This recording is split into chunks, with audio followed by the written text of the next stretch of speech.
कृष्ण कृष्ण कृष्ण हरे हरे, हरे राम राम राम हरे हरे, हरे कृष्णा। आज का हमारा टॉपिक है भगवान के 6 ऐश्वर्य। भगवान के 6 ऐश्वर्य कौन से हैं?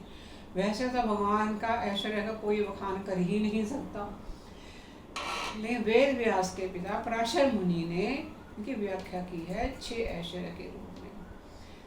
ब्रह्म संहिता में ब्रह्मा जी क्या कहते हैं? ईश्वर परम कृष्ण सच्चिदानंद विग्रह, अनादिरादि गोविंद सर्व कारण कारणम। सब कारणों के कारण कौन है? भगवान गोविंद है। अब इनके हम 6 ऐश्वर्य के बारे में चर्चा करते हैं। पहला है संपूर्ण धन। भगवान संपूर्ण धन भगवान ही हैं। ऐसा नहीं है कि सबसे धनी है, नो, भगवान है, संपूर्ण धन है उनके पास। श्री कृष्ण संपूर्ण धन के स्वामी हैं। जितना भी धन है सबके स्वामी कौन है? भगवान कृष्ण ही हैं। ब्रह्म संहिता में कहा गया है कि श्री कृष्ण जिस गोलोक धाम में रहते हैं वहां पर जितने भी भवन हैं वो ईंट पत्थर के नहीं बने हुए, वो किस चीज के बने हुए हैं? वो चिंतामणि कीमती रत्नों से बने हुए हैं। संपूर्ण कामनाएं वहां पूर्ण हो जाती हैं। चिंतामणि कीमती रत्नों से बने हुए हैं और जो भी वहां पे आपकी इच्छा होती है वो पूर्ण हो जाती है। फिर वो जो श्री कृष्ण के धाम में जितने भी वृक्ष लगे हुए हैं, पेड़ लगे हुए हैं, वो क्या है? कल्प वृक्ष है। कल्प वृक्ष ऐसे वृक्ष की छाया में जब कोई बैठ के किसी फल का डिमांड करता है तो उसको वही फल मिल जाता है जिसकी वो डिमांड करता है, उसी टाइम तुरंत उसकी कामना पूरी हो जाती है। फिर श्री कृष्ण के धाम में कितनी असंख्य है जिनकी कोई गिनती नहीं है, इतनी लक्ष्मियां उनकी हर टाइम सेवा में लगी रहती है। इस तरह से श्री कृष्ण संपूर्ण जगत के स्वामी हैं। श्री कृष्ण के पास संपूर्ण धन है। दूसरा है संपूर्ण बल। उसकी व्याख्या कैसे की हुई है? संपूर्ण बल, पूर्ण बल, ऐसा नहीं सबसे ज्यादा बलवान, नो, भगवान ही बल, संपूर्ण बल है भगवान। 7 वर्ष की आयु में भगवान ने क्या किया? 7 वर्ष की आयु में भगवान ने कनिष्ठा के ऊपर गोवर्धन धारण कर लिया। भगवान जब बालक थे, जब उखल लीला की थी, तो छोटे बालक थे, रस्सी से बंधे हुए थे, उखल के साथ बंधे हुए थे, और फिर भी ऋण के क्या किया? जुड़वा वृक्ष थे 2 जो 36,000 साल पुराने और हरे भरे वृक्ष थे, उनको गिरा दिया। उखल लीला करते हुए किया था ना भगवान ने, वो गिरा दिया, उस पेड़ को गिरा, दोनों पेड़ों को गिरा दिया। क्या किया उसमें? उससे क्या हुआ? नल कुबेर और मणि गरीब का उद्धार कर दिया। फिर 6 दिन की अवस्था में क्या किया? 6 दिन की अवस्था में पूतना का वध कर दिया। इतने बलवान भगवान तो कुछ भी कर सकते हैं। ये हमारे लिए पढ़ने के लिए, हमारे जानने के लिए, ये हम इन चीजों को बार बार पढ़ते हैं। हमें आनंद आता है कि भगवान की लीलाएं कैसी हैं। इनको सुन के पढ़ने में हमें बहुत आनंद आता है। फिर भगवान का संपूर्ण यश है। तीसरी बात कर रहे हैं, 6 ऐश्वर्य की बात कर रहे हैं ना हम। तीसरा है संपूर्ण यश। भगवान का यश असीम है, उसमें तो कोई सीमा ही नहीं है। समस्त वेद इनका यशोगान करते हैं, सब वेदों में इनका यशोगान किया हुआ है। शेषनाग अपने हजारों मुखों के ऊपर श्री कृष्ण का यश का वर्णन करते हैं, परंतु उनके यश का कहीं भी अंत नहीं दिखता। अनंत है भगवान का यश। क्या है? अनंत है। श्रीमद् भागवतम के 18,000 श्लोकों में भगवान का यश ही किया हुआ है। भगवान के बारे में सारी बात हुई है। और परीक्षित महाराज ने फिर क्या किया? परीक्षित महाराज ने श्री कृष्ण का यश को क्या किया? 7 दिनों में श्रवण किया। 7 दिनों में श्रवण किया ना, तो वो यशस्वी बन गए थे। श्री कृष्ण का यश जो है अनंत है, अनंत, जिसका कहीं में भी आपको अंत नहीं दिखता। श्री कृष्ण का यश भी अनंत है। फिर संपूर्ण सौंदर्य। भगवान क्या है? सब भगवान तो हमेशा ही, जब भी आप कोई पिक्चर देखते हैं, हम कुछ करते हैं, तो वो हमें 16 साल के ही दिखते हैं। कितने भी बड़े हुए हों, वो 16 साल के ही दिखते हैं। संपूर्ण सौंदर्य है उनका, संपूर्ण सौंदर्य। ब्रह्म संहिता के श्लोक नंबर संख्या 30 में आता है, कंदर्प कोटि कमनीय विशेष शोभम गोविंद आदि पुरुषम तम अहम भजामि। क्या कहते हैं? कंदर्प कोटि कमनीय विशेष शोभम। इसका मतलब है श्री कृष्ण के सौंदर्य की विशेषता कैसी है?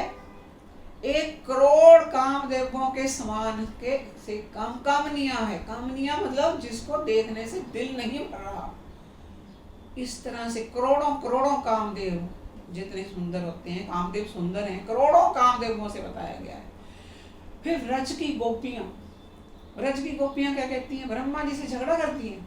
क्या कहती हैं ब्रह्मा जी को? आपने हमारी आंखों की पलकें क्यों बनाई? हम पलकें झपकते हैं तो भगवान नहीं दिखाई देते उस समय, तो हमें पलक का झपकना भी मुश्किल पड़ता है, क्योंकि भगवान इतने सुंदर हैं, हम हर समय उनको देखना चाहती हैं। और फिर गीता के 10वें अध्याय का 41 चैप्टर में क्या कहते हैं? भगवान खुद क्या बता रहे हैं कि तुम जान लो, सारा ऐश्वर्य, सारा सौंदर्य तथा तेजस्वी सृष्टियां मेरे तेज के एक सफुलिंग मात्र से प्रकट होती है। ये भगवान ने गीता के 10वें अध्याय के 41वें चैप्टर में बताया। तो इस तरह से भगवान के सौंदर्य की चर्चा होती है। फिर संपूर्ण ज्ञान, कितना ज्ञान? सारा ही ज्ञान। भगवान ने खुद ही तो कहा ना, सब कुछ मेरे ही है। संपूर्ण ज्ञान, ज्ञान की कैसे बात करते हैं? भगवान श्री कृष्ण का ज्ञान भी असीम है, उसकी कोई सीमा नहीं है। भगवान ने गीता में जो ज्ञान दिया उस पर करोड़ों करोड़ों जितना भी ज्ञान दिया गया, करोड़ों करोड़ों जो पढ़ते हैं, जो ज्ञानी ध्यानी है, विद्वान है, उस पर चिंतन मनन करते रहे हैं, करते हैं और करते रहेंगे। गीता के 4थे चैप्टर का 5वां श्लोक में वो अर्जुन को क्या कह रहे हैं? तुम्हारे और मेरे, अर्जुन को बताते हैं उसमें भगवान कृष्ण कहते हैं, तुम्हारे और मेरे अनेकों अनेक जन्म हो चुके हैं, मुझे, भगवान कहते हैं, मुझे सबका स्मरण है, तुम्हें कुछ नहीं पता। और अब आजकल हमें तो सुबह ये नहीं पता हमने क्या खाया था। और भगवान का संपूर्ण ज्ञान की बात कर रहे हैं। भगवान कहते हैं कौन कब कब कब पैदा हुआ, सबका भगवान कहते हैं मुझे ज्ञान है, लेकिन हमें ज्ञान नहीं है, हमें कुछ नहीं पता। हमें सुबह का नहीं पता चलता, शाम का, पिछले जन्मों का तक क्या पता चलेगा? उससे पता चलता है कि हर जीव के बारे में भगवान, हर जीव के जन्म के बारे में सब कुछ जानते हैं। फिर श्री कृष्ण भगवान फिर 15 अध्याय के 15वें श्लोक में क्या कहते हैं? जीवों के हृदय में क्या कह रहे हैं? आसीन है। मैं प्रत्येक जीव के हृदय में आसीन हूँ, मुझसे ही स्मृति, ज्ञान और विस्मृति होती है। ज्ञान भी मेरे से होता है, आपको भूलना भी मेरे से ही होता है। मैं ही वेदों के द्वारा जानने योग्य हूँ, निसंदेह मैं वेदांत का संकलन करता तथा समस्त वेदों को जानने वाला हूँ। ये भगवान के ज्ञान की बात हो रही है। फिर कहते हैं, हे अर्जुन, श्री भगवान होने के नाते मैं जो कुछ भूतकाल में घटित हो रहा है और आगे होने वाला है सब कुछ जानता हूँ। मैं समस्त जीवों को भी जानता हूँ, किंतु मुझे कोई नहीं जानता। तो भगवान का ज्ञान संपूर्ण है। छठा है, 5 कर चुके हम। छठा है संपूर्ण वैराग्य। संपूर्ण वैराग्य कैसे भगवान का? श्री कृष्ण का वैराग्य भी असीम है, उसकी भी कोई सीमा नहीं है। जरासंध के पास कितने 23 अक्षौणी सेना थी उसके पास, तो भगवान ने उसको 17 बार हरा दिया। उसकी 23 अक्षौणी सेना को, जरासंध की 23 अक्षौणी सेना को भगवान ने 17 बार उसका विनाश कर दिया। हरा क्या दिया? उसका विनाश कर दिया। वो 18वीं बार और फिर आ गया। 18वीं बार भगवान युद्ध छोड़ के चले गए। तो इस तरह से भगवान क्या कहते हैं? वैरागी है। ठीक है, जब आ ही जा रहा है तो छोड़ दिया। ये श्री कृष्ण की महान त्याग है। क्या है भगवान का? महान महान त्याग है। और फिर श्री कृष्ण सारे जगत का पालन करते हैं, फिर भी ब्रज की गोपियों का माखन चुरा रहे हैं। और छछिया और छाछ पे नाच न जावे, और जरा जरा सी छाछ के ऊपर छाछ नाच न जाते हैं, माखन चुरा के कुछ कर रहे हैं। और क्या, संपूर्ण जगत के स्वामी है, फिर भी क्या है, वैराग्य है ना, त्याग है। फिर अर्जुन के सारथी बन गए अर्जुन के सारथी बन गए। अर्जुन का रथ चलाना था, कोई और भी बन सकता था, नहीं, भगवान ने कहा मैं ही चलाऊंगा तेरा रथ, तेरा सारथी मैं ही बनूंगा। भगवान ने कभी ये नहीं कहा कि मैं तो भगवान ही हूँ, वहां तो है ही भगवान।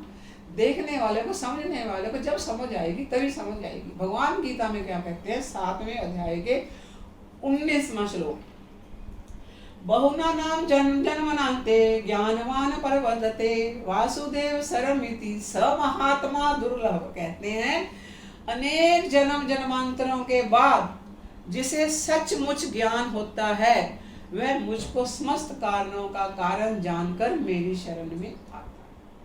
और ऐसा महात्मा अत्यंत दुर्लभ है, अत्यंत दुर्लभ है। और भगवान को कैसे पा सकते हैं, प्रेम से। अगर प्रेम से भगवान को पाना है तो भगवान तो फटाफट से मिल जाते हैं। तो ये भगवान के 6 ऐश्वर्यों की आज हमने चर्चा की। हरे कृष्ण कृष्ण कृष्ण हरे हरे, हरे राम राम राम हरे हरे, हरे कृष्ण कृष्ण हरे हरे।